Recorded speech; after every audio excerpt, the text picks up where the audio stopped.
የጉምሩክ ህግ ተገዥነት ስንል ያው የጉምሩክን አገልግሎት ፈልገው የሚመጡ ደንበኞች እነኛ ማለት ላኪዎች፣ አስመጪዎች፣ የጉምሩክ አስተላላፊዎች፣ የእቃ አጓጓዦች እና ሌሎችም በቀጥታም ይሁን በተዘዋዋሪ ከጉምሩክ አገልግሎት ፈልገው የሚመጡ ደንበኞች የጉምሩክን ህጎች አክብረው መስራት መቻል አለባቸው። ህጎች መከበር አለባቸው። አሰራሮች አሉን፣ ሰርኩላሮች አሉን፣ ደንብ አለን፣ አዋጅ አለን። ጉምሩክ ደግሞ እንደሚታወቀው የብዙ ተቋማት ህጎችን የሚፈጽም ነው። ብዙ የሚኒስቴር ተቋማትን አዋጆች የሚፈጽም ነውና እኛ ጋር ወደ ጉምሩክ የሚመጡ ደንበኞች ይሄንን ህጎችን ማክበር መቻል አለባቸው። በዛ ህግ በዛ በተቀመጠ አሰራር ውስጥ በተቀመጠው ህግ መሰረት አገልግሎቱን ማግኘት አለባቸው። ሲመጡም ህግን አክብረው መምጣት መቻል አለባቸው። ከመጡም በኋላ ደግሞ ይሄን ህግ እያከበሩ የሚፈልጉትን አገልግሎት ማግኘት ይችላሉ ማለት ነው። ድምር ውጤት ህጎች በምንም መልኩ መጣስ መቻል አለባቸው ከአሰራሮቻችን ማኑዋሎቻችን ጀምሮ ማለት ነውና ይሄንን አክብሮ አስከብሮ አገልግሎት ማግኘት ማለት ነው።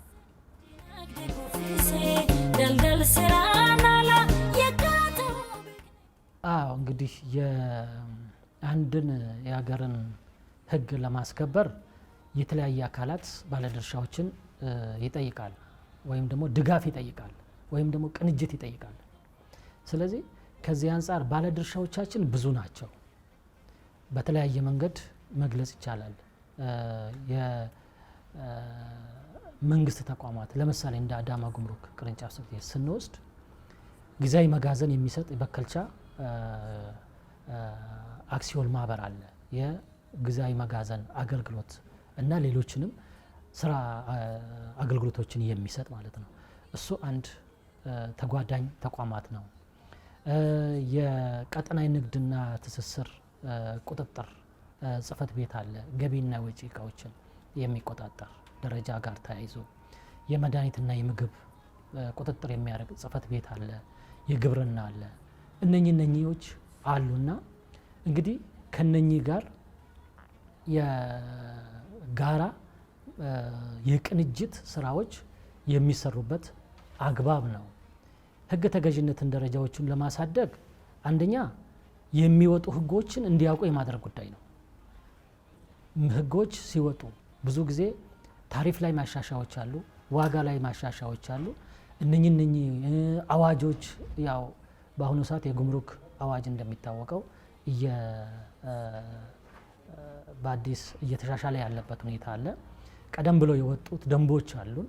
ይህንን እንዲያውቁ የማድረግ በጋራ ለማክበር በጋራ አገልግሎቱን በተቀናጀ ሁኔታ ለማስጠት እንዲያውቁ ማድረግ ነው። ሌላው ማህበረሰቡ አካል ነው። በተለይ እኛ እንደ ቅርንጫፍ ጽሕፈት ቤታችን የገቢና ወጪ እቃዎች አገልግሎት መስጠት ብቻ አይደለም፣ ኮንትሮባንድንም እንከላከላለን። ኮንትሮባንድ እንደሚታወቀው የሀገር የኢኮኖሚ ጸር ነው። የንግድ ፍትሐዊነትን የሚያዛባ ማህበራዊ፣ ፖለቲካዊ፣ ኢኮኖሚያዊ ቀውሶችን የሚያስከትል ነው። ስለዚህ ኮንትሮባንድን በመከላከል ረገድ የመንግስት ተቋማት፣ ማህበረሰቡ በየትኛውም ደረጃ ያለው አደረጃጀት ይህንን ኮንትሮባንድን ከመከላከል አንጻር ጉልህ ድርሻ አላቸው። በተለይ የፌዴራል ፖሊስ ጋር እየሰራን ያለነው ስራ፣ ከክልል ጸጥታ አካላት ጋር እያለነው ያለ ስራ፣ ሌሎች ከማህበረሰቡ ጋር ትልቅ እምርታ አለው። ይሄንን የግንዛቤ ደረጃውን ከፍ ለማድረግ ከነሱ ጋር በቅርበት መስራት ነው። ምን ማለት ነው? በየጊዜ ውይይቶችን ማድረግ ነው። ቅድም ካልኳቸው አካላቶች ጋር አስመጪዎችና ጉምሩክ አስተላላፊዎች ጋር፣ ትራንዚተሮች ጋር፣ እነኚህ ማህበረሰብ ክፍሎች ጋር፣ ከጸጥታ ጋር፣ ከመስተዳደር አካላት ጋር የግንዛቤ ማስጨበጫዎችን የመስጠት ጉዳይ ነው። የፍትህ ተቋማቶች አሉ፣ አቃቤ ሕግ፣ ፍርድ ቤት፣ የጸጥታ አካላት፣ አስተዳደርና ጸጥታ፣ እነኚህ ጋር የግንዛቤ ማስጨበጥ ስራዎች ምንድን ነው? ግንዛቤ የሚወጡ አዳዲስ ህጎችም ይሁን ነባር ህጎቻችን ላይ ተረድተው አውቀው እንዲያከብሩና እንዲያስከብሩ ከነሱ ጋር ውይይት ማድረግ ይሄንን ባለፉት 6 ወራት የሚሆን ከዛ በፊት ስንሰራበት የነበረ ስንወያይ መድረኮችን አመቻችቶ የማወያየት ሁኔታዎች አሉ። ከምንም በላይ ከታች የሚመጣውን ዜጋ በታክስ ላይ በቀረጥ ላይ በኮንትሮባንድ ላይ ኖሃው እንዲኖራቸው እንደ ሚኒስቴር ተቋማት ያው እየተሰራበት እንዳለ ይታወቃል። በትምህርት ቤት ደረጃ ይህንን በየጊዜው ትምህርት ለተማሪዎች ቀርቦ የተለያዩ ሞጁሎች ተዘጋጅተው ለነሱ ይሰጣል። ጥያቄና መልስ ውድድር ይደረጋል። አደ ኤንድ መጨረሻ ላይ ደግሞ ያው እስከ ሚኒስቴር ድረስ እውቅና በየደረጃ እንደወጡት መጠን እውቅና ተሰጥቷቸው በዚህ ልክ እየተሰራበት ያለ ነውና ስለዚህ የህግ ተገዥነትን ድርሻ ከፍ ለማድረግ ከተጓዳኝ ተቋማት ጋር ስቴክ ሆልደሮች ጋር ቀረብ ብሎ መወያየት ችግሮቹ ምንድነው ብለው ቀረብ ብሎ ወደ ደንበኛም እየቀረቡ ውይይቶችን ማድረግና የህግ ይዘቱን በተጨባጭ እንዲያውቁት ከፍ የማድረግ ሁኔታ ነው ማለት ነው።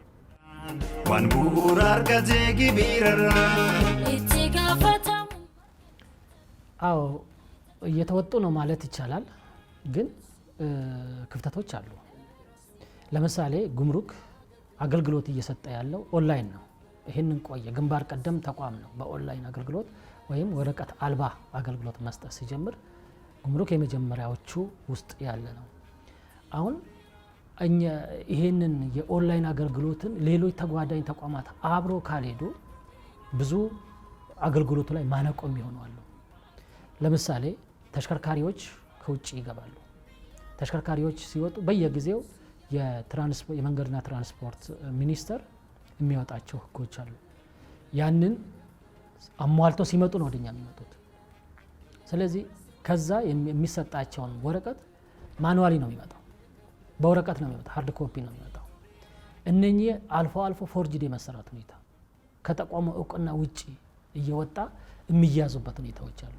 ስለዚህ እነኚህ ተጓዳኝ ተቋማቶች አሰራሮቻቸው ምን ማድረግ አለባቸው? ማዘመን መቻል አለባቸው ወደ ኦንላይን። አሁን እንደ ጉምሩክ ብዙ ተቋማት ፓርቲሲፓንት ሆነው አገልግሎት እየሰጠበት ያለ ሲንግል ዊንዶው አለ። ያንን ይሄ ተቋም እዛ ውስጥ ቢገባና ማስረጃው በዛ በኩል ቢመጣ ሌላ ፍራውድ፣ ሌላ ማጭበርበር፣ ሌላ ህገወጥነት ይፈጸማል ተብሎ አይታመንም። ተጣርቶ በዛ ስለሚመጣ ይሄ በዛ በኩል ቢሆን ጥሩ ነው። ይሄ አለማድረጉ በደንበኛ ላይም በእኛ ላይም አገልግሎት ከመስጠት አንጻር በገቢ ላይም የራሱ የሆነ ተጽዕኖ አለው። ሌላው ሌሎችም በተመሳሳይ መድኃኒትና ምግብ ቁጥጥር፣ ግብርና እነኚህ በዚህ ወደዚህ ፕላትፎርም ያልገቡ ናቸው። ቀጠናዊ ንግድ ትስስር ሚኒስቴር ኦፍ ኮርስ ገብተዋል። እሱ በዛ ልክ እየሰራ ነው ያለው። ሌሎቹ ግን በዛ ልክ ያልገቡበት ሁኔታ አለ። እነኚህ ወደዛ ማምጣት አለባቸው። ብዙ ጠቀሜታ አለ። ጊዜን ሴፍ ከማድረግ አንጻር፣ የተቀላጠፈ አገልግሎት ከመስጠት አንጻር፣ ህገ ወጥን ከመከላከል አንጻር ይሄ ስለሚረዳ ሌሎችም በዚህ ልክ ወደ ኦንላይን አገልግሎት ወይም ደግሞ ወደ ሲንግል ዊንዶ ፕላትፎርም ገብተው በዛ ልክ የመረጃ ቅብብሎች ቢደረግ የተሻለ ነው የሚል እምነት አለኝ።